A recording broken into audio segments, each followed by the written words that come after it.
এবারের আইপিএলে রানের জোয়ার বইছে। প্রতি ম্যাচেই রানের বন্যায় ভেসে যাচ্ছে বোলারদের সব পরিশ্রম।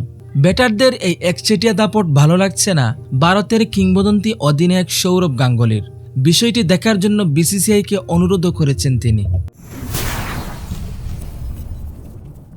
আইপিএলের চলতি আসর অতীতের সব রেকর্ড পেছনে ফেলেছে। গত 15 আসরে যা হয়নি, এবারের আসরে তার সবই দেখে ফেলেছে টুর্নামেন্টটি। আইপিএলের 16 বছরের ইতিহাসে দলীয় সংগ্রহ 250 পেরিয়েছে মোট 10 বার। এর মধ্যে 8 বারই সেটা হয়েছে এবারের আসরে। টি-20 ক্রিকেটের শুরু থেকেই 200 রানের সংগ্রহকে বেশ সম্মানজনক সংগ্রহ ভেবে আসা হচ্ছে, কিন্তু এবারের আসরে সেটা যেন এক মামুলি বিষয়। 220 থেকে 225 রানও যেন অনায়াসে তাড়া করে ফেলছে দলগুলো। আর নিজেদের সর্বশেষ ম্যাচে 262 রান তাড়া করে রীতিমতো অসম্ভবকে সম্ভব করেছে পাঞ্জাব সুপার কিংস। যে কোনো ধরনের টি-20 ক্রিকেটে এটি সর্বোচ্চ রান তাড়ার রেকর্ড। ব্যাটারদের এমন আধিপত্য ম্যাচে বোলারদের প্রভাব বেশ কমিয়ে দিচ্ছে।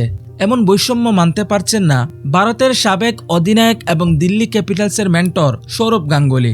বিষয়টি দেখার জন্য ক্রিকেট বোর্ডকে অনুরোধ করেছেন সাবেক এই বোর্ড সভাপতি।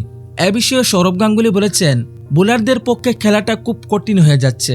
মাঠের চারদিকে ওদের বল উড়ে যাচ্ছে। ভবিষ্যতে বিষয়টা নজরে আনা দরকার। ব্যাটিং এবং বোলিংয়ে একটা ভারসাম্য আনা দরকার।